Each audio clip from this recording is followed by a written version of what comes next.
நாங்க உக்ரைனுக்கு எந்த உதவியும் செய்ய மாட்டோங்க. ஆனா, நேட்டோ எடுக்கிற முடிவுக்கு நாங்க தடையா இருக்க மாட்டோம்ங்க. எப்படின்னு பார்த்தீங்களா? யார் குடுத்த ஸ்டேட்மெண்ட்னா, ஹங்கேரி தரப்புலருந்து. சமீப காலமா இந்த ஹங்கேரி ஏகப்பட்ட ஸ்டேட்மெண்ட்ஸ்லாம் விடுறாங்க அப்படின்னு சொல்லிட்டு இருந்தோம் இல்லையா? இதெல்லாம் வச்சு பார்க்கும்போது உங்களுக்கு புரிஞ்சிருக்கும். நம்ம முன்னாடியே இத நம்ம சொல்லியிருந்தோம். அதாவது அவங்களுக்குள்ளேயே ஒரு அமைப்புல சில நபர்கள் பிரிஞ்சு எதிரா இருக்கிற மாரி இருந்துக்குவாங்க. அவங்க செய்யும்போது இவங்களே எதிர்ப்பாங்க. ஓகேங்களா? இதெல்லாம் தப்புப்பா, இதெல்லாம் சரி வராது அப்படிங்கிறது போல எதிர்ப்பாங்க. ஆனா, சில டைமுக்கு அப்புறம் என்ன பண்ணுவாங்கன்னா, இவங்களே வந்து அவங்க கிட்ட பேசி கன்வின்ஸ் பண்ணிக்குவாங்க. அதாவது நாங்க எதிர்த்தோங்க. அதுக்கப்புறம் தான் நேட்டோல இருக்கக்கூடிய இந்த சீஃப் எல்லாம் வந்து எக்ஸ்பிளைன் பண்ணாரு. எங்களுக்கு புரிஞ்சுக்கிச்சுங்க. இது தப்பு 2 பக்கமும் இருக்குது. அவங்க பக்கம் தான் அதிகமா இருக்கு. அதனால நாங்க தடுக்கலீங்க. அப்படிங்கிறது போல இவங்க இப்ப எப்படி மாறிட்டாங்க இல்லையா? ஸோ அதுபோல இவங்களுக்குள்ளேயே இரு அணிகளா பிரிஞ்சு ஒருத்தங்க எதிர்க்கிற மாரியும், இன்னொருத்தங்க அத காம்ப்ரமைஸ் பண்ற மாரியும், அதெல்லாம் பண்ணதுக்கு அப்புறமா அந்த மனம் திருந்தின நபர்கள் உலகத்துக்கு எடுத்து புரிய வச்சு எல்லாத்தையும் காம்ப்ரமைஸ் பண்ணிருவாங்க அப்படிங்கிறது போல சொல்லியிருந்தோம் இல்லையா? இப்ப அதுக்கேத்த மாரி எங்க ஹங்கேரி தரப்புல நடந்திருக்கு. ஸோ இதே போல ஒரு மனமாற்றம் ஸ்லோவாக்கியாலும் நடக்கிறதுக்கு அதிகமான வாய்ப்புகள் இருக்கு அப்படிங்கிறத புரிஞ்சுக்க முடியுது. 2வது ரஷ்யா வந்து பாத்தீங்கன்னா, நேத்திக்கு உக்ரைனோட கேபிட்டலான கீவ்ல பயங்கரமான அட்டாக் பண்ணிக்கிறாங்க. உக்ரைனோட பல பகுதியிலும் தீவிரமான அட்டாக்ஸ் நடந்திருக்கு. அதுக்கு காரணம் என்ன அப்படின்னா, இந்த ரஷ்யாவோட டே செலிப்ரேட் பண்ணாங்க. அந்த ஒரு காரணத்தினால மேபி கிரீமியா பிரிட்ஜ் மேல தாக்குதல் பண்றதுக்கு வாய்ப்புகள் அதிகம் அப்படிங்கிறது சொல்லப்பட்டிருந்தது. திரும்ப அதே போல அட்டாக் பண்றதுக்கு ட்ரை பண்ணிக்கிறாங்க உக்ரைன் தரப்பு இருந்து. ஆனா ஏர் டிஃபென்ஸ் சிஸ்டம் சக்சஸ்ஃபுல்லா தடுத்துருச்சு அப்படின்னு போல ரஷ்யா தரப்பு சொல்லிக்கிறாங்க. அந்த பிரிட்ஜ் உடையில திரும்பவும் ரஷ்யா அந்த பிரிட்ஜை வந்து காப்பாத்திட்டாங்க அப்படிங்கிறத புரிஞ்சுக்க முடியுது. ஆனா இதுக்கு ஒரு நாளைக்கு முன்னாடி தான் நம்ம சொல்லியிருப்போம். இது போல ரஷ்யாவோட ஏர் டிஃபென்ஸ் சிஸ்டம்லாம் கிரீமியால இருக்கிறத அழிச்சிட்டாங்க அப்படிங்கிறது உக்ரைன் தரப்பு சொல்றாங்கன்ட்டு. அழிச்சிருந்தாங்க எப்படின்னா, இப்ப எப்படிங்க பிரிட்ஜ் உடைஞ்சிருக்கணுமா இல்லையா அப்படின்ற கேள்விகள் வருது. ஸோ அவங்க எதுவும் அழிக்கல பெருமளவுல. மேபி சில பீசஸ் அடைஞ்சிருக்கலாம். இல்ல அது டீகாயா கூட இருக்கலாம். தெரியாது. நம்ம பல பதிவுகளுக்கு முன்னாடியே பார்த்துட்டு இருக்கோம் இல்லையா? அதாவது ஒரிஜினலுக்கும் டூப்ளிகேட்டுக்கும் வித்தியாசம் இல்லாத மாதிரியே டீகாய்ஸ்லாம் இருதரப்படி செஞ்சுட்டு இருக்காங்கன்னு சொல்லிட்டு. ஸோ அதனால நம்மளால புரிஞ்சுக்க முடியுது. ஓகே அப்படின்னு. ஆனா ரஷ்யாவோட பிரிட்ஜ் உடையல. அப்ப அந்த இடத்துல உக்ரைன் சொன்னது கொஞ்சம் ஃபால்ஸ்லி ரிப்போர்ட்டா இருக்கலாம். அவங்க உண்மையை நம்பி இருக்கலாம். பட் ஆனா அது தப்பா போச்சு அப்படின்றத புரிஞ்சுக்க முடியுது. ஆனா ரஷ்யா பல இடங்கள்ல தாக்குதல் பண்ணிக்கிறாங்க. அதுவும் குறிப்பா இப்போ ஒரு இமேஜ் லோட் ஆயிருக்கும். இந்த இமேஜ்ல ரஷ்யாவோட ட்ரோன்களும் மிசைல்களும் எந்த மாதிரியான போய் தாக்குதலை உக்ரைனுக்குள்ள நடத்தியிருக்கு அப்படிங்கிறதுக்கான இமேஜ் தான். அதோட மூவ்மெண்ட்ஸ் பார்த்தீங்கன்னா தெரியும். இதுல ஒரு ட்ரோன் மட்டும் வந்து பார்த்தீங்கன்னா சங்கு சக்கரம் மட்டும் சுத்தி இருக்கு இல்லையா? இது வந்து மெக்ரோகேட் பகுதியில் அந்த இடத்துல சுத்துறதுக்கான காரணம் என்ன? அங்க ஏதோ ஒரு ஏர் டிஃபென்ஸ் சிஸ்டம் வச்சுக்கிறாங்க. எங்க வச்சுக்கிறாங்கன்னு தெரியலையே அப்படிங்கிறது போல அதோட லொகேஷன் தெரிஞ்சுக்கிறதா சுத்திட்டு இருந்திருக்கு. அதோட லொகேஷன் அந்த ட்ரோன்கள் எடுத்துருச்சு போல தெரியுது. ஏன் அப்படின்னா இப்போ ஒரு வீடியோ பதிவு லோட் ஆயிருக்கும். இந்த வீடியோ பதிவில் பார்க்கும்போது உங்களுக்கு தெரியும். S-300 air defence system Ukraine அந்த இடத்துல வச்சிருந்திருக்காங்க. அந்த ஏர் டிஃபென்ஸ் சிஸ்டம் தெரிஞ்சதுக்கு அப்புறம் அது மேல தாக்குதல் பண்ணதுனால அந்த ஏர் டிஃபென்ஸ் சிஸ்டம் கம்ப்ளீட்டா டெஸ்ட்ராய் ஆயிடுச்சு. அதுல இருந்து இது டீகாயா இருக்கலாம் அப்படின்றது போல சந்தேகம் உங்களுக்கு இருக்கும். டீகாயா இருந்துச்சுன்னா இங்க இருக்கக்கூடிய மிசைல் வந்து ஃபயர் ஆகாது. அந்த ஏர் டிஃபென்ஸ் சிஸ்டம்ல போய் அட்டாக் நடந்ததுக்கு அப்புறமா கண்ட்ரோல் இல்லாம அங்க இருக்கக்கூடிய மிசைல் வந்து ஃபயர் ஆகுது இல்லையா? S-300 மிசைல் இருந்து.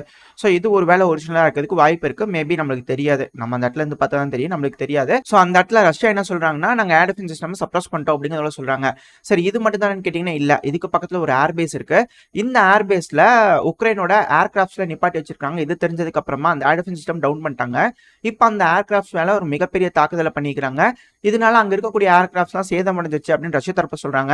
பட் ஆனா உக்ரைன் தரப்புல கன்ஃபார்ம் பண்ணாதான் தெரியும் எந்த அளவுக்கான இழப்புகள் உக்ரைனுக்கு ஏற்பட்டிருக்குன்னு. ஆனா உக்ரைன் என்ன சொல்றாங்கன்னா இல்ல நாங்களும் ரஷ்யாவோட ஏர்பேஸ் மேல தாக்குதல் பண்ணோம். ரஷ்யாவோட அஸ்தர்ஹான் ஏர்பேஸ் இது கிட்டத்தட்ட 600 கிலோமீட்டர் தள்ளி இருக்கு. இங்க Su-57 வச்சிருந்தாங்க.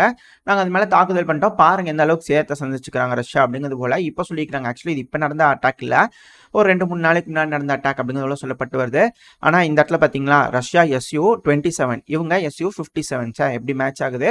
மாறி 57களையும் 27களையும் வேட்டையாடி கொள்வதில் ஆர்வம் காட்டுகிறார்கள் இருவரும் அப்படிங்கிறத புரிஞ்சுக்க முடியுது. சரி ஓகே.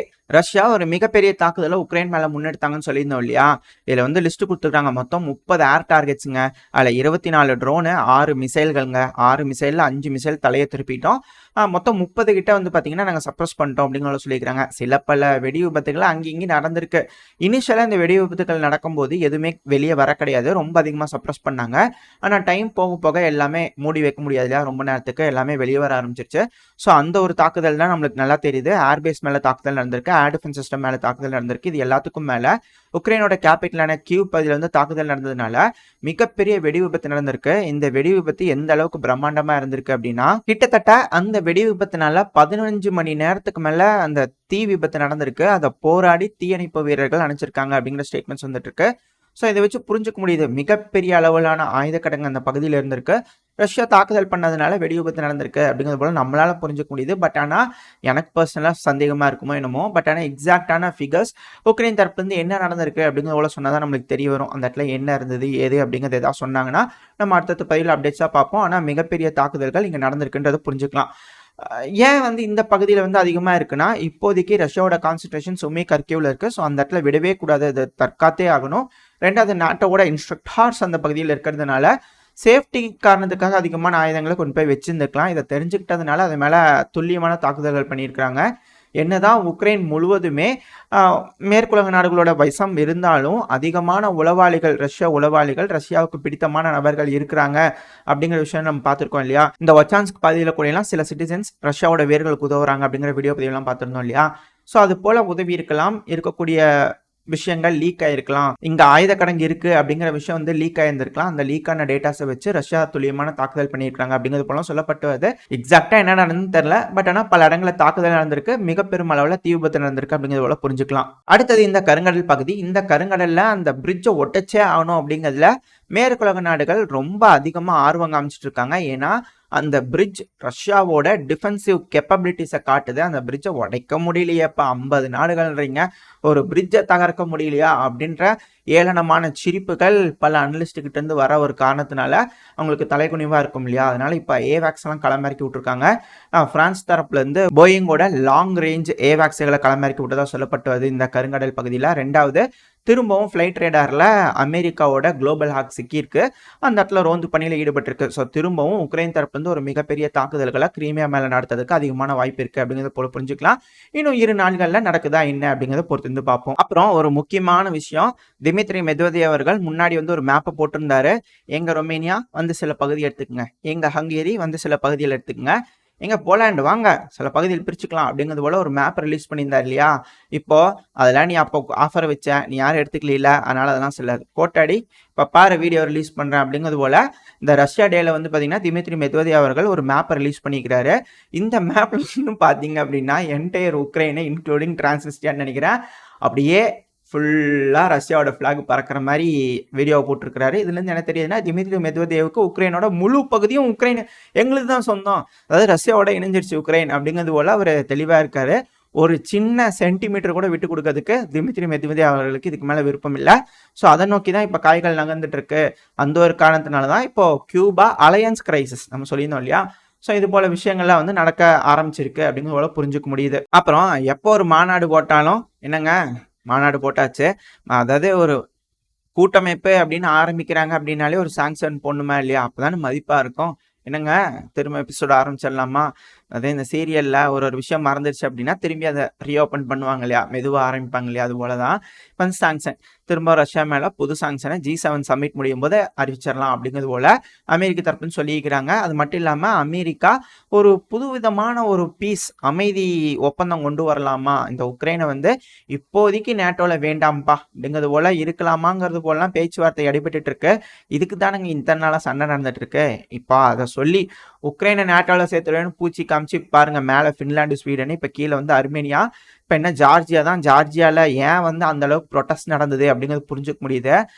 மக்கள் வந்து ப்ரொட்டஸ்ட் பண்ணிட்டு இருக்கிறாங்க, அது ஃபாரின் ஏஜென்ட் பில்லை வந்து தடுக்கணுன்றதுக்காக. ஒன்ஸ் அதெல்லாம் எதுவும் பண்ண முடியல அப்படிங்கும்போது கருங்கடல் ஜார்ஜியா இருந்துச்சுன்னா தான் மேலே அர்மேனியா, பட் இல்லைனாலும் இப்போ துருக்கி இருக்கிறாங்க, அர்மேனியா, அவ்வளோதான் முடிஞ்சிச்சு. இதுக்கு மேலே ஜார்ஜியா ஏதோ ஒரு பக்கம் எடுத்து தான் ஆகணும், பிடிச்சி தள்ளி விட பார்க்குறாங்க. ஒன்று இங்கே வா இல்லை அங்கே போ அப்படிங்கிறது போல் 2 ஆப்ஷன் தான் இருக்குது ஜார்ஜியாவுக்கு.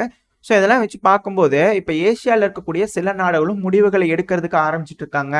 நம்மளும் அலையன்ஸில் சேர்ந்துக்கலாமா, அதுவும் குறிப்பாக இப்போ சீனாவில் வந்து பார்த்தீங்கன்னா சிஎஸ்டியில் சேர்ந்துருவாங்க அப்படிங்கிறது போல செய்திகள்லாம் அடிபட்டு இருக்கு. அந்த ஒரு காரணத்தினால தான் நேட்டோவோட எக்ஸ்பான்ஷன் இந்த ஏஷியன் பசிபிக்லேயும் இருக்கும் அப்படிங்கிறது போல அதே போல ஒரு விஷயம் தான் நம்மளுக்கும் ஒரு மிரட்டல் இருக்கிற மாதிரியான ஒரு செய்தி நம்ம பார்த்துருந்தோம் இல்லையா. சமீபத்தில் பங்களாதேஷோட பிரைம் மினிஸ்டர் அவர்கள் வந்து சொல்லியிருந்தாங்க இல்லையா, ஈஸ்ட் திமோர் மாதிரி இங்கே வந்து உருவாக்குறதுக்கு, பே ஆஃப் பெங்காலில் உருவாக்குறதுக்கு அமெரிக்கா, அதாவது ஒரு வெள்ளை நபர் வந்து பார்த்துக்கிட்டு இருக்கிறாரு, பேஸ் வைக்கிறதுக்காக கேட்டுட்டு இருக்கிறாங்கன்னு சொல்லிட்டு. இந்த ஈஸ்ட் திமோங்கிறது ஒன்றும் இல்லை, இந்தோனேஷியாவோட ஒரு பகுதி தான். அந்த பகுதி வந்து இப்போ கிறிஸ்டின் நேஷனாக மாறிடுச்சு, அது ஒரு மிகப்பெரிய கதை. பட் ஆனால் இப்போ நம்ம இந்த செய்திக்கு வருவோம். ஸோ ஒரு வேளை இந்த பே ஆஃப் பெங்காலையும் ஒரு பேஸ் வருது அப்படின்னா நம்மளுக்கு ஒரு த்ரெட்டனிங்காக இருக்கும் இல்லையா, இது ஒரு மிரட்டலாக கூட இருக்கும்.